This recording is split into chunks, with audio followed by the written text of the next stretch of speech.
Hai guys, kalian pernah lihat kasus ini?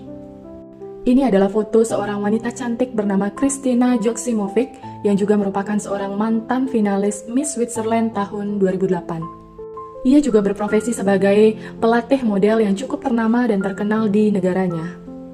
Selain berprofesi sebagai pelatih model terkenal, nyatanya Kristina merupakan seorang istri dari pengusaha yang bernama Mark Ribben atau di beberapa sumber disebut sebagai Thomas.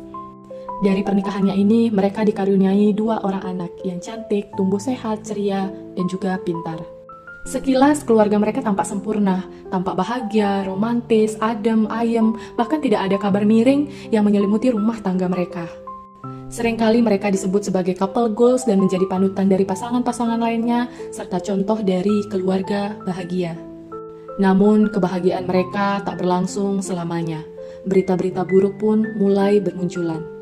Thomas, suami Kristina, dikabarkan telah melakukan KDRT terhadap istrinya itu hingga Kristina mulai menjaga jarak dan bermaksud untuk menggugat cerai. Hingga pada suatu hari di bulan Februari tahun 2024, di mana bulan itu seharusnya dikenal sebagai bulan yang penuh cinta, penuh kasih sayang, ternyata memberikan berita yang begitu mengejutkan bagi keluarga Kristina. Seharian ini sang ayah tak mendapatkan kabar dari putri cantiknya itu.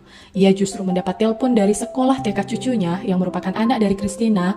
Mereka mengatakan bahwa cucunya tersebut tidak ada yang menjemput di sekolah. Padahal selama ini yang rutin menjemput anaknya sekolah adalah Kristina. Lalu, kenapa hari ini berbeda? Sang ayah pun mulai khawatir dan juga curiga. Dia bertanya-tanya kemana Kristina, kenapa seharian tak memberi kabar dan juga tidak menjemput anaknya. Tanpa pikir panjang, sang ayah pun pergi ke kediaman putrinya dan suaminya itu yang terletak di Binningen, Swiss.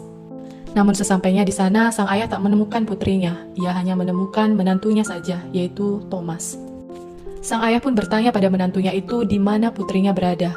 Tapi Thomas hanya menjawab bahwa Kristina pergi sejak pagi dan tidak kunjung pulang hingga saat ini. Bahkan anaknya pun lupa untuk dijemput. Thomas pun berkata pada ayah mertuanya untuk pulang saja, jangan terlalu khawatir, jangan terlalu dipikirkan, dan dia akan mengabarkan jika Kristina sudah pulang. Walau merasa sedikit tidak puas karena tidak menemukan keberadaan putrinya, sang ayah pun mencoba untuk menerima semua ini dan bermaksud untuk pulang. Namun, sebelum benar-benar pulang, sang ayah memutuskan untuk berkeliling-keliling sebentar memeriksa setiap sudut ruangan yang ada di rumah anak, cucu, dan menantunya itu.